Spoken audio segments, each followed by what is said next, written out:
Welcome back to Benny's Custom Works, proudly supported by Valvoline and Sparesbox. Don't forget Benny5 on checkout. This week we are finishing up the Toyota 86 track car build for track school. We've got basically all of our oil control stuff's going to be done today. So we've got engine oil cooler, a baffle for the sump, a transmission oil cooler, we've got a catch can, and we've also got a few other bits and pieces to do as well. So let's chuck the thing up on the hoist and do the baffle because it sucks. So we'll do that first. And then we'll do the catch can and we'll do the oil cooler and all the other fun stuff. So let's dive on in. And we've got to put oil in it. I just woke up and I was like, oh, it's not Saturday. It's never Saturday. Under the sea. All this shit would have just been transported there by water, right? Yeah. Yummy. At least it's not full of water. The sun plug washer's been used about 700 times.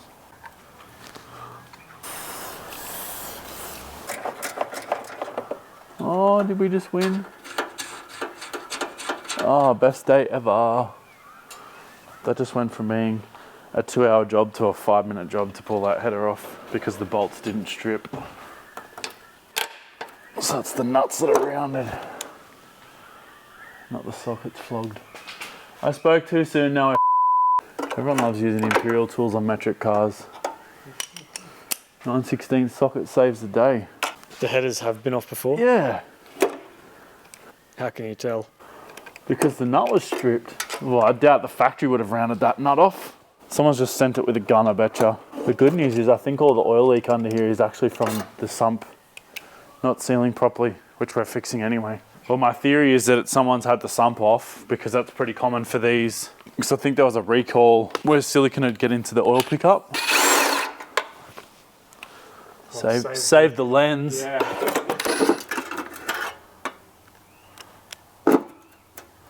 Sit, Ubu. And that was how I got bashed in the head with a cat. Meow. You gotta like pry.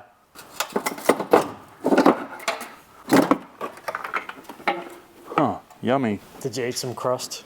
No, I was more referring to the gaskets. It's definitely been off because it's got the wrong exhaust manifold gaskets. There's definitely water in here. So see all that? It's had water.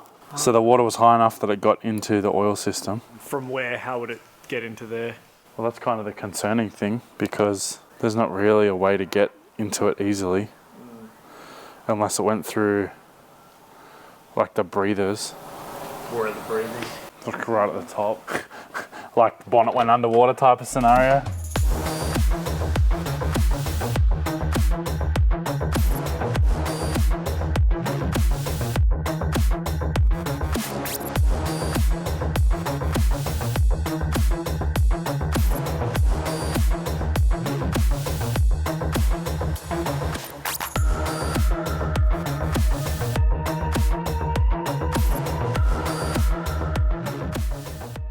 There's like 7 million clips in the front of these. I can never remember what does what. Yum, yum, yum, yum, yum. Looks like a cigarette butt, but I've never seen a blue one before. Yeah, that's what I was thinking. I'm no duriologist.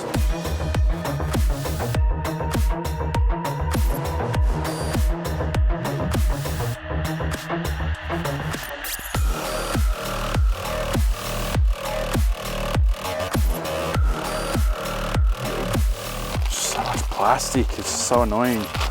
Like, do you really need to put plastic bags in plastic bags in plastic bags?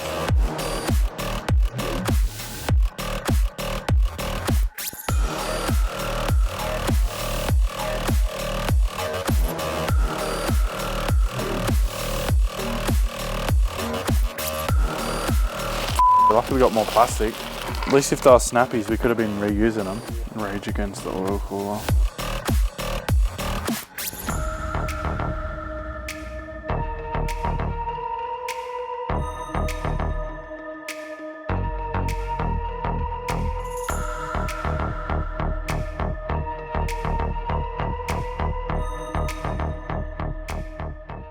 If we put an L bracket sort of from here to there and then an L bracket from there to there, they're so light, they don't need a lot of support. The annoying thing is it doesn't actually have a radiator mounted transcooler, it's got a heat exchanger on the box.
we've come to the point in the episode where I've had enough of playing with oil coolers. So for 5 minutes, we are going to be putting the front lip on the front bar.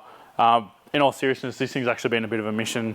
It's not as simple as the other one I've done before. And I mean, it is easy, but it's just very time consuming and having to get bolts in the right spot and whatever. So I'd actually would have rather make something, but they are a good kit. The hose is already pre-terminated and the bracketry is already there. It's just working out where it all lines up because the instructions are a little bit vague. And it mentions a bracket that doesn't actually exist in the kit anymore. So they've obviously revised the instructions at some point. Or sorry, I should say they've revised the kit at some point and deleted one of the brackets. That being said, it goes in pretty well. But either way, I'm going to have a 5-minute chill out, mount this front lip, then we're going to move on to the transmission cooler. I do want to, however, look at the transmission side because it's not like every other transmission cooler car in the sun where it normally plumbs into the radiator. This has got an externally mounted heat exchanger, so I want to have a look at that and work out what the deal is as far as deleting it, relocating it, bypassing it, whatever. So we've got to work out a game plan on how to plumb all that up because I don't even know what size lines are coming out of the transmission. I really hope that they're 10mm or 3/8 because that's what our cooler is. So yeah, hopefully once we get this lip mounted, we'll have a look at that and work out how to best attack that because it may be fun. And by fun, I mean horrible. You know the drill. My hand. I would hypothesize that the original mounting hardware that comes with these kits, you would actually just screw this on from the underside and not pull the bumper off. But being that this is actually going to see the track and there's a fair chance someone's going to put it over a ripple strip at some point, I want to make sure it's mounted properly. Yeah. So we've got big old mudguard washers and good quality 6mm fasteners. Ta-da! It is going to look a ton better just with like a few little cosmetic upgrades. These just look really good on 17s. Or 14s if you're Zane. Yeah, that is cool though. I mean, it's also not a terrible looking car in my opinion. Yeah. It's got potential. There's definitely worse ones. I didn't hear that. There's definitely worse looking cars. Oh yeah, for sure. They're just so slow. Yeah. I reckon I can even cut that hose up to make a new hose to bypass the water side of it.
So the plan is actually to cut this hose to get a bend out of it, because that'll now bypass the cooler altogether.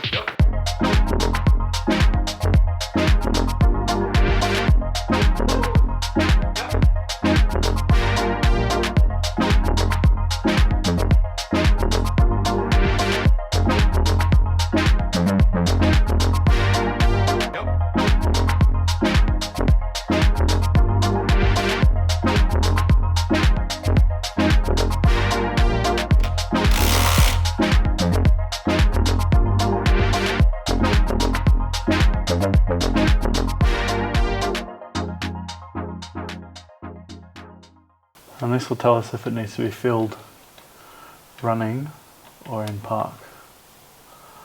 By the fact that nothing came out, I'd say you fill it when it's in park. And a lot of older autos, you fill them when they're not running. Oh, okay. But typically they're not case fill, they've got like a dipstick that you pump into it in the engine bay.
Now we've had the car running for a little while now for a few reasons. A, I want to bleed the cooling system.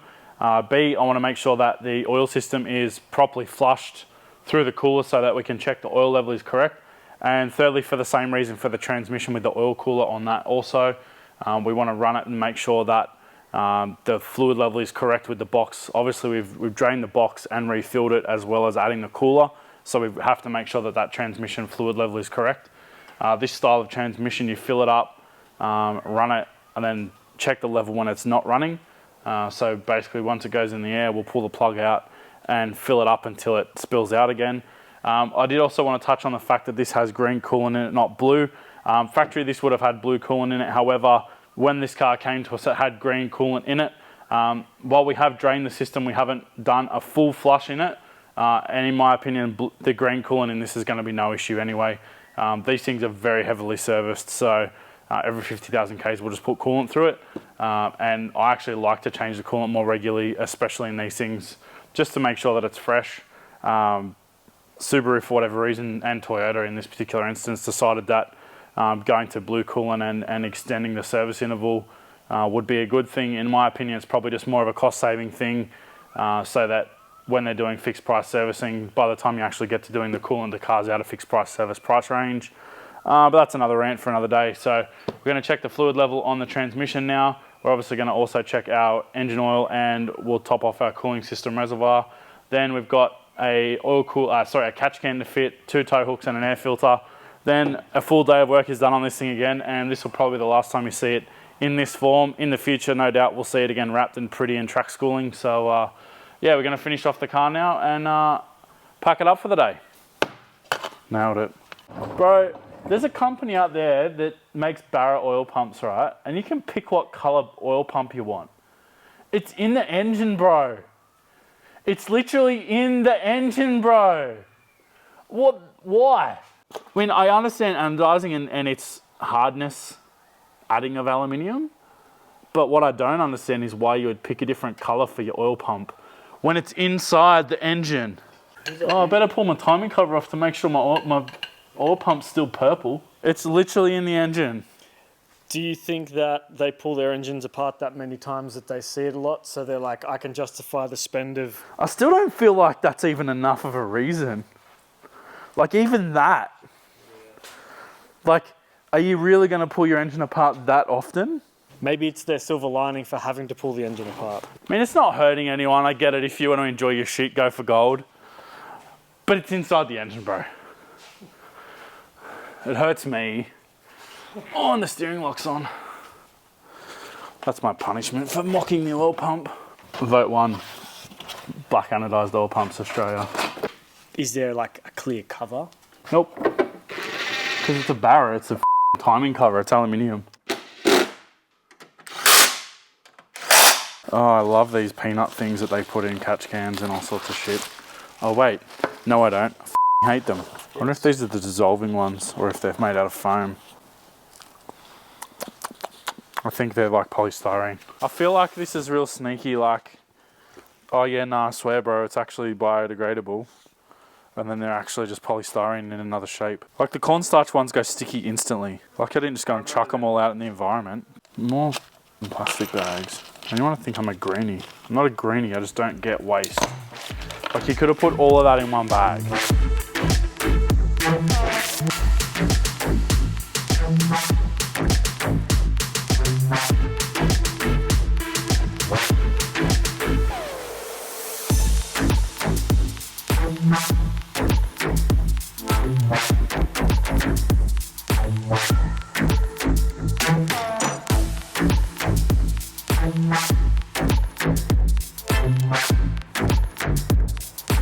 Come on, let's see some plastic. Yeah, there you go. And then if you weren't sure, there's more plastic. Let's see how bad I f this up. Oh, not my first rodeo. Look at that. Get that up here.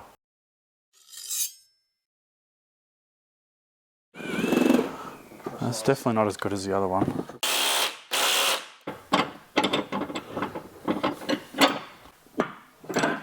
Ta-da! Lucky we got this piece of HKS paper ream. Oh wait, it's an air filter. And is it for a later model? No, we're sweet. Well, that rounds out the third and final installment of our Toyota 86 Subaru BRZ track project. It's been nice and simple where everything has actually bolted on, save for the automatic transmission cooler, which to my knowledge, there is no off-the-shelf part for this. So we just use a 17-row PWR cooler and use some Raceworks dash 6 line to plumb it in. It's all gone in pretty nicely, and we actually mounted it off of the HKS oil cooler on the right-hand side of that, and then just mounted our own tab further along to the crash bar. So it's all gone together pretty well. Fit up some tow hooks, some air filters, all sorts of bits and bobs today. So yeah, we've ticked up for a lot of things, and it's ready to go to Bozo. So hopefully, maybe sometime soon, one of you guys will be whizzing around Winton in it. So thanks for watching, guys. We'll see you next time.